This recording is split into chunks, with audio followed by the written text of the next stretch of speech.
Hi friends, Sunday special என்னென்னு பார்க்கலாமா? இன்றைக்கி நம்ம வீட்டில் சுவரொட்டியும் மட்டன் கிட்னி தான் செய்ய போகிறோம். எப்படி செய்கிறதுன்னு பார்க்கலாம் வாங்க. அதுவும் என்னோடய ஸ்டைலில் ஒருத்தவங்க ஒரு மாதிரி பண்ணுவாங்க. இன்றைக்கி நான் எப்படி செய்கிறதுன்னு சொல்கிறேன் வாங்க.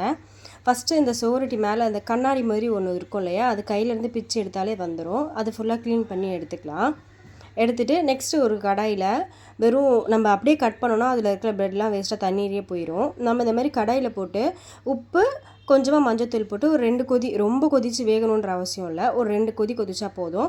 அது இருவி வரும் இல்லையா, அந்த ஸ்டேஜில் ஆஃப் பண்ணி நம்ம கட் பண்ணி பீஸ் போட்டுக்கலாம்.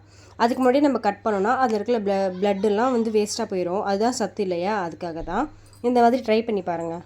இப்போ இந்த மாதிரி நல்லா வெந்து வந்ததும் கொஞ்சம் ஆறுனதுக்கப்புறமா நம்ம மேலே இன்னும் கொஞ்சம் வெந்ததுக்கப்புறம் தனியாக தெரியும் அந்த ஒயிட் கலரில், அதை இன்னும் கொஞ்சம் எல்லாமே நல்லா க்ளீன் பண்ணி எடுத்துக்கலாம். அதுக்கப்புறமா நமக்கு தேவையான சைஸில் பீசஸ் போட்டுக்கலாம் குட்டி குட்டியாக. இப்போ இதில் நம்ம ஸ்பெஷல் என்னென்னா, நம்ம வெங்காயமே சேர்க்காமல் செய்ய போகிறோம். எப்படி செய்கிறதுன்னு பார்க்கலாம் வாங்க. தேவையான பொருள் தக்காளி, கொத்தமல்லி, மஞ்சத்தூள், மிளகுத்தூள், கரம் மசாலா. ஃபஸ்ட்டு ஒரு தவா வச்சுட்டு அதில் எண்ணெயே ஊற்றாமல் நம்ம கட் பண்ணி க்ளீன் பண்ணி வச்சுருக்கோம் இல்லையா, அந்த கிட்னியும் சுவரொட்டியும் அதை சேர்த்துட்டு மேலே இஞ்சி பூண்டு பேஸ்ட்டு உப்பு போட்டு நல்லா வதக்கி விட்டுக்கலாம். அதுலேயே நல்லா தண்ணி விட்டு வரும். தண்ணி விட்டு வரும்போது நம்ம எடுத்து வச்சுருக்கோம் ஸ்பைசஸ் எல்லாம் சேர்த்துக்கலாம்.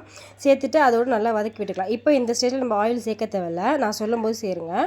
நெக்ஸ்ட் நம்ம கட் பண்ணி வச்சுக்க ஒரு பெரிய தக்காளி, கொத்தமல்லி பொடியாக நறுக்குனது எல்லாமே சேர்த்துட்டு நல்லா வதக்கி விட்டோம்னா அதிலே நல்லா தண்ணி வதங்கி வரும். நெக்ஸ்ட்டு ஒரே ஒரு கிளாஸ் தண்ணி, அந்த கறியில் வேகணும் இல்லையா, சுவரொட்டிலாம் நல்லா வேகிறதுக்காக ஒரு கிளாஸ் தண்ணி சேர்த்தா போதும். இப்போ இந்த ஸ்டேஜில் நம்மளுக்கு தேவையான அளவு நம்ம ஆயில் சேர்த்துக்கலாம்.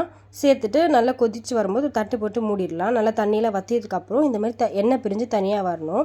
ஒரு சிலவங்க இந்த ஸ்டேஜ்லேயே ஆஃப் பண்ணிடுவாங்க. நம்ம இன்னும் சுருள கிளறோம்னா டேஸ்ட்டும் நல்லா அதிகரிக்கும். இப்போ நம்ம இந்த ஸ்டேஜில் ஒரு கொத்து கருவேப்பிலை போட்டு பெரட்டி எடுத்தோம்னா டேஸ்ட்டு சூப்பராக இருக்கும். ட்ரை பண்ணி பாருங்கள். தேங்க்யூ, பாய்.